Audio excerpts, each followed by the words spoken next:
Assalamualaikum warahmatullahi wabarakatuh. Kami dari kelompok 3 akan mempresentasikan hasil penelitian kami mengenai UMKM Sioneko. Berikut adalah konten yang akan kami jelaskan. Lalu berikut adalah anggota-anggota dari grup 3. Profil singkatnya itu, Cioneko adalah satu-satunya brand fashion di Indonesia yang mengusung konsep kucing sebagai core bisnisnya. Nah, Cioneko ini menjual produk berupa kaos, hoodie, sweater, merchandise, dan lain-lainnya. Ini ada contoh gambar produknya yang dijual oleh Cioneko. Nah, menurut KBLI itu dari tahun 2020, UMKM Cioneko ini termasuk ke dalam industri pengolahan, meliputi kegiatan ekonomi atau lapangan usaha di bidang perubahan secara kimia atau fisik dari bahan, unsur komponen, menjadi produk baru. UMKM Ceneka ini bisa digolongkan menjadi dua kategori subsektor, yaitu sektor tekstil dan sektor pakaian jadi. Kita mengambil dua jurnal, yaitu yang pertama pengaruh tingkat upah, tenaga kerja, dan modal kerja terhadap produksi industri pakaian jadi tekstil.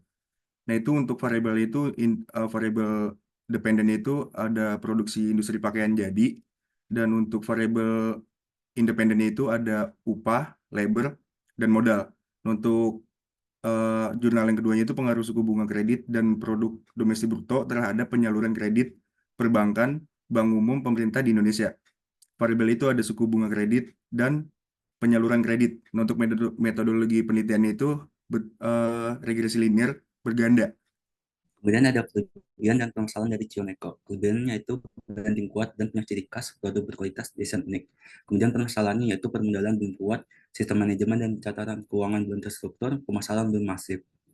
Selanjutnya ada analisis tren industri. Pada kuartal 4 fiskal 2022, diperkirakan industri bahan baku tekstil atau pakaian jadi akan mengalami penurunan sebesar 1,02%. Kemudian ada grafik tren dari tahun 2011 sampai 2023. Analisis tren menunjukkan bahwa sektor industri tekstil dan pakaian jadi pada kuartal pertama tahun 2023 mengalami penurunan kinerja. Baik, untuk determinan modal yang kami pakai yaitu LEN GDP tekstil sama dengan beta 0, ditambah beta 1 LEN upah, ditambah beta 2 PPI, ditambah beta 3 education. Next. Nah, ini untuk kami uji di Fuller di mana stasionernya berada di tingkat first reference. Nah, untuk ini kami uji AC dan PAC-nya di mana AC-nya tidak ada, sedangkan PAC-nya pada leg 14, 17, dan 18. Ini untuk menentukan model terbaik, di mana model terbaik ditentukan dari IC dan BC yang terkecil. Ini merupakan uji Artguards, di mana probabilitas 0,54 lebih besar dari alpha, yaitu 0,05, yang berarti terimaan 0. Bisa disimpulkan bahwa tidak terdapat arch di variabel tersebut. Next. Nah, ini merupakan forecasting yang telah kami lakukan, didapatkan bahwa di masa mendatang berbentuk signifikan dan ini berdampak positif pada perusahaan tersebut. Nah, untuk ini juga GDP tekstil dan pakaian jadi ini juga kita dapat lihat trennya di mana mengalami peningkatan kembali. Maka bisa disimpulkan bahwa tren PDB pada sektor tekstil dan pakaian jadi ini meningkat. Ini merupakan rasio pertumbuhan GDP tekstil di mana mengalami penurunan yang dengan kondisi terparah pada tahun 2020 hingga 2021 dan mengalami kestabilan pada tahun 2026 sebesar 2%. Nah, ini merupakan rasio pertumbuhan GDP tekstil di mana dari tahun 2024 hingga 2033 dengan rata-rata yaitu 3,62%. Oke, selanjutnya ada hasil regresi linear untuk variabel yang kami gunakan yaitu adalah GDP dan upah, PPU, PPI, dan education next. Untuk interpretasinya, tingkat upah sangat memiliki pengaruh positif signifikan terhadap PDB, dan untuk interpretasinya bahwa peningkatan upah 1% maka akan meningkatkan PDB sektor tekstil pakaian jadi sebesar 0,42%. Yang kedua, untuk PPI berpengaruh positif dan tidak signifikan antara variabel PPI dan PDB sektor tekstil. Untuk interpretasinya, jika ada peningkatan PPI sebesar 1%, maka akan meningkatkan PDB sebesar 0,0497%.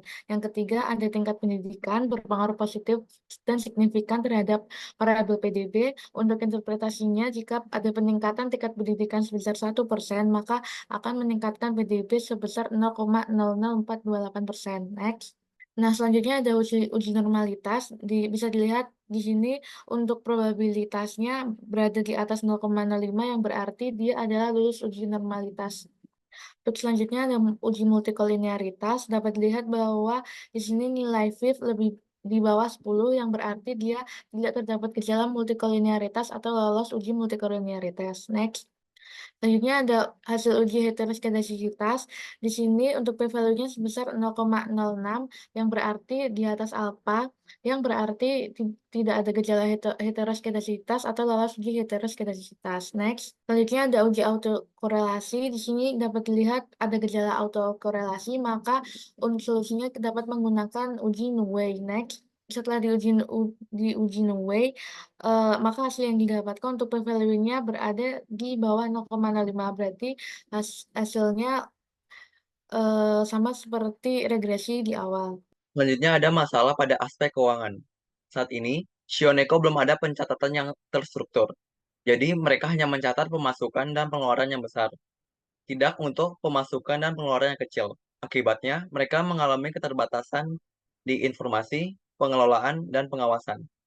Dalam rangka memastikan kelancaran operasional, kita perlu melakukan evaluasi menyeluruh terhadap berbagai aspek operasional yang ada. Ada beberapa hal yang perlu dievaluasi dari UMKM Cioneko ini. Yang pertama itu kualitas produksi, yang kedua logistik, yang ketiga manajemen produksi, yang keempat supply chain manajemennya. Oke, selanjutnya ada dari marketing aspek.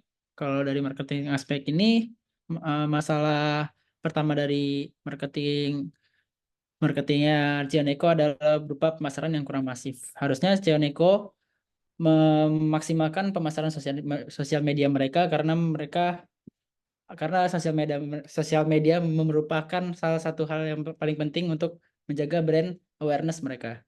Dari aspek human resource sendiri, berdasarkan kebijakan SDM pada Cioneko yang telah tertera pada layar, maka tantangan dan masalah yang dihadapi adalah kekurangan SDM dikarenakan kurangnya modal dan owner yang menjadikan bisnis ini sebagai prioritas kedua. Sehingga Cioneko memiliki kesulitan juga untuk menentukan perkembangan bisnis dalam jangka waktu panjang. Next. Dari strength itu memiliki ciri khas desain kucing, bahan-bahan yang digunakan merupakan bahan tekstil yang bagus, harga-harga yang bersaing menjadi dengan bisnis serupa, bersaing, dan weakness-nya ada pemasaran yang kurang masif, perputaran modal, dan struktur organisasi. Next. Selanjutnya ada opportunities atau peluang, yaitu maraknya bidang fashion lokal, komunitas anime, UMKM yang didukung oleh pemerintah, dan ancamannya ada brand luar negeri, TikTok Live, dan industri red ocean. Selanjutnya adalah IFAS dan EVAS, di mana pada faktor internal, total skor bobot yang didapat adalah 3,8, sedangkan faktor eksternalnya 2,78. Maka interpretasinya adalah berdasarkan hasil dari matriks IFAS di atas, UMKM Cioneko mempunyai nilai 3,8, dari total rata-rata tertimbang 3,8 menunjukkan strategi perusahaan dalam memanfaatkan kekuatan dan meminimalkan kelemahan berada sedikit di atas rata-rata dan kondisi internal perusahaan cenderung lumayan kuat. Berdasarkan hasil dari matriks EVAS, diketahui bahwa faktor eksternal UMKM Cioneko mempunyai nilai 2,78. Next. Selanjutnya ada analisis PESLE. Yang pertama ada political, pengembangan UMKM oleh pemerintah dan penerapan pajak PPH. Lalu yang kedua ada ekonomik, yaitu pertumbuhan ekonomi negara mempengaruhi UMKM. Yang kedua tingkat inflasi negara. Lalu yang ketiga pendapatan konsumen. Dan yang ketiga yaitu sosial, gaya hidup yang menyukai kucing, lalu konsumen yang berusia 15-35 tahun. Selanjutnya ada teknologi, yaitu penerapan teknologi yang dipakai, lalu penggunaan teknologi dalam proses produksinya. Dan yang selanjutnya legal, yaitu perizinan usaha berbasis risiko, HAKI, dan Undang-Undang Ketenagakerjaan. Dan yang terakhir yaitu environmental, yaitu adanya target pencapaian SDGs di Indonesia yang mempengaruhi produksi industri tekstil. Oke, baik. Sekian dari presentasi dari kelompok kami, kelompok 3 mengenai UMKM Cioneko. Untuk selanjutnya, apakah ada saran ataupun pertanyaan, kami persilahkan. Terima kasih. Sekian presentasi dari kami. Mohon maaf apabila ada kesalahan kata. Wassalamualaikum warahmatullahi wabarakatuh.